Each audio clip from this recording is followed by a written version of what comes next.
Welcome to Electrified. It's your host, Dylan Loomis. Quick shout out to my newest patron, Dan. Thank you for choosing to support the channel. This did not take long, but members of Trump's team have told advisors they plan to make a federal framework for fully self-driving vehicles one of the Transportation Department's priorities. Current federal rules pose significant roadblocks for companies looking to deploy vehicles without wheels or pedals in large quantities, which of course Tesla plans to do. And the Trump team is now looking for policy leaders for the department to develop this framework to regulate self-driving vehicles. The Transportation Department, through NHTSA, can issue rules that would make it easier to run autonomous vehicles, but an act of Congress would clear the way for mass adoption of self-driving cars. A bipartisan legislative measure being discussed in early stages would create federal rules around AVs. One person under consideration for the Transportation Secretary is Emil Michael, a former Uber executive. While at Uber, Emil actually led some acquisitions that resulted in the creation of Uber's autonomous tech group, and it was that group that was later sold to Aurora Innovation as Uber chose to focus on its core ride-hailing business. And so far, Emil has been the one overseeing the Trump transition team's automated driving policy work. And I'm guessing it doesn't hurt that Emil has also previously invested in SpaceX. There are some other names being considered, but the word is we should hear a decision by the end of this week. I continue to say that this is a big deal for Tesla, but I'm still seeing plenty of people saying things like,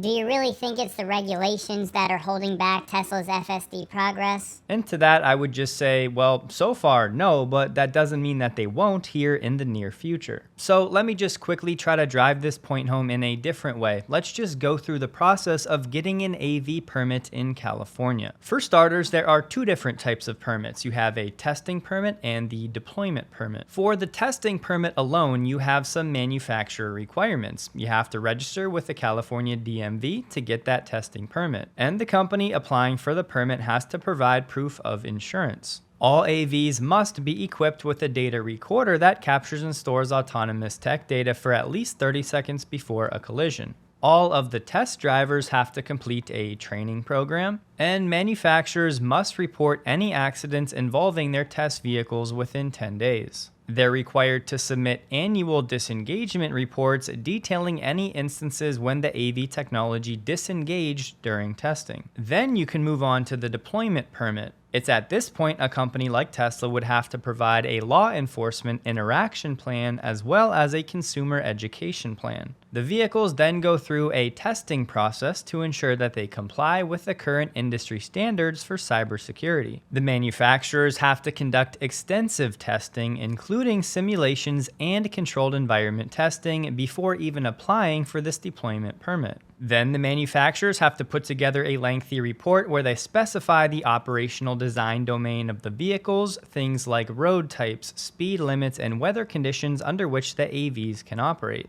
And then only after those steps are done can a company submit an application to the California DMV with all of the required documentation. And of course, the timeline for all of this will vary based on many factors, but generally speaking, it can take from several months to over a year from initial application to approval. So bear in mind, that's just a high-level overview of what would be required for a company like Tesla in one state. Before going any further, we have to acknowledge there is a chance that this federal framework fails to come to fruition. That's because during Trump's first term, there was actually an attempt to pass some federal legislation to regulate AVs, but it ultimately failed. The bill passed the House of Representatives easily, but it ran into a bunch of trouble in the Senate. And at the time, here were the main arguments against that bill. Some senators and consumer advocacy groups were worried about the safety of deploying a large number of AVs without sufficient testing and safeguards. At the beginning of Biden's term, there was actually an attempt to merge that bill with other legislation, but that failed when some manufacturers tried to include language that would prevent consumers from suing or forming class action cases. And as we've talked about a few times in the past, NHTSA right now allows manufacturers to deploy 2,500 self-driving vehicles per year under a granted exemption. With the bill they were trying to pass before, they were asking for as many as 100,000 AVs per year, but there was no consensus agreement on the appropriate scale and pace of this AV rollout. In case you want to look up the bill on your own, it was the AV START Act, and it was denied in the Senate in December of 2018. And from what I could find, mind, most of the concerns at the time were raised primarily by Senate Democrats. And one of the main questions they had at the time that will definitely be brought up this time as well is the federal preemption of state laws and how that's going to work. Even Gene Munster, who has definitely been skeptical of Tesla at times to say the least, said the likely loss of the $7,500 EV tax credit is chump change when you compare it to Tesla capitalizing on its autonomous future. That future took a large step forward with Trump's transition team planning to make regulating self-driving vehicles a top priority. And he called this a massive opportunity. And people don't talk about things like this much, but there have been Wall Street analysts that have said things like certain states may actually require that to get these robotaxi licenses, you have to actually have LiDAR on board, which of course would be a problem for Tesla. It should go without saying, but Elon doesn't have the time to work with every state to go over the details of how this regulation should work. However, if there was federal legislation, it would be a one and done type opportunity for Elon to have a significant impact on those regulations. So just keep in mind, we still have plenty of questions about this. There's no guarantee this legislation ever gets passed, but to hear that it's a priority for the Trump team and it's something they're already working on rather than just something we were hoping to see is a huge step forward the way I see it. California loves regulation.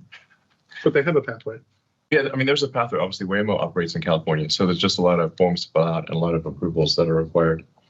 I mean, I'd be shocked if we don't get approval next year, but it's just not something we totally control. But I think we will get approval next year in California and Texas, and towards the end of the year, it will branch out beyond California and Texas. I mean, I think it's important to reiterate this, like homologating or certifying a vehicle at the federal level in the US is done by meeting FMVSS regulations. All our vehicles today that are produced that are autonomous capable meet all those regulations. The Cybercab will meet those regulations. And so the deployment of the vehicle to the road is not a limitation. What is a limitation is what you said at the state level, where they control autonomous vehicle deployment. Some states are relatively easy, as you mentioned, for Texas. Yeah. And so other ones have pathways, like California, that may take a little longer.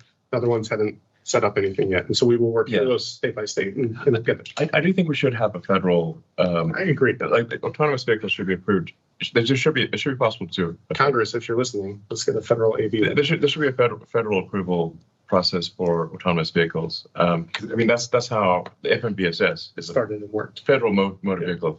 The FMVSS is federal. Yeah, so I mean, in 2017 and 18, it's when regulators started looking at it, and it's really kind of stalled since then. But we would appreciate and would support helping out with those regulations. It really needs to be like a national approval is important. If there's a Department of Government Efficiency, I'll try to help make that happen. And just for everyone, not just Tesla, obviously. We like some things in the U.S. are state by state regulated. Like for example, insurance, and it's incredibly painful to do it state by state for 50 states. I think there should be a national approval process for autonomy. As Elon said on the call, having states control AV deployment just leaves a lot more that's outside of Tesla's control. So clearly, moving this to the federal level would reduce the number of things that are outside of Tesla's control significantly. And of course, this would be great news for the entire autonomous industry, but as we know, there's only one company that this would be a major accelerant for, and that's Tesla. Reason being, they're the only company that already has a fleet of millions of vehicles on the roads that may be capable of unsupervised FSD, and they also have the production capacity to make millions of these AVs every year profitably. I think there's a realistic chance it would take 3 to 5 years for Tesla to get autonomous approval in all 50 states,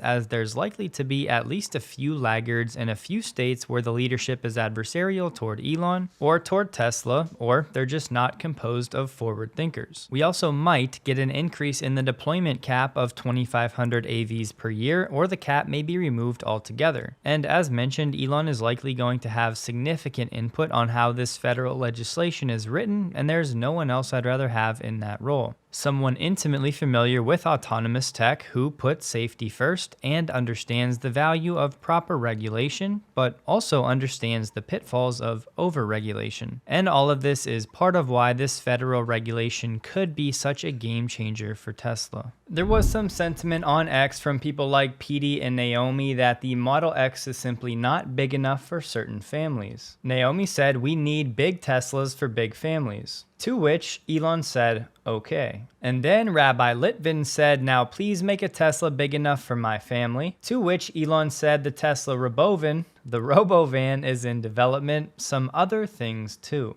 I know many people would love to see a proper 3-row SUV from Tesla, something like a Suburban or a Tahoe or a Rivian R1S. So what about something like a Cyber SUV? Instead of having the Volt, you can just remove that and have a 3rd row, still with plenty of storage. When it comes to what these other things could be, your guess is as good as mine. On the Tesla configurator, you can now lease an entry-level Model 3 and Model Y with the same down payment for the exact same amount, excluding gas savings of $299 per month. That's with $3,000 down for 36 months and 10,000 miles. Heading over to the Model Y, you see the exact same numbers and the same starting lease price. As we all know by now, the main problem that Tesla has with its leases is they don't allow customers to buy out the vehicle at the end of the lease. In my opinion, until Tesla does that, which, by the way, I don't think they're going to do, I don't think Tesla's lease rates will ever be significant. A big question, was anybody able to secure the Tesla Bot action figure for $40 when it went on sale yesterday? It is currently out of stock.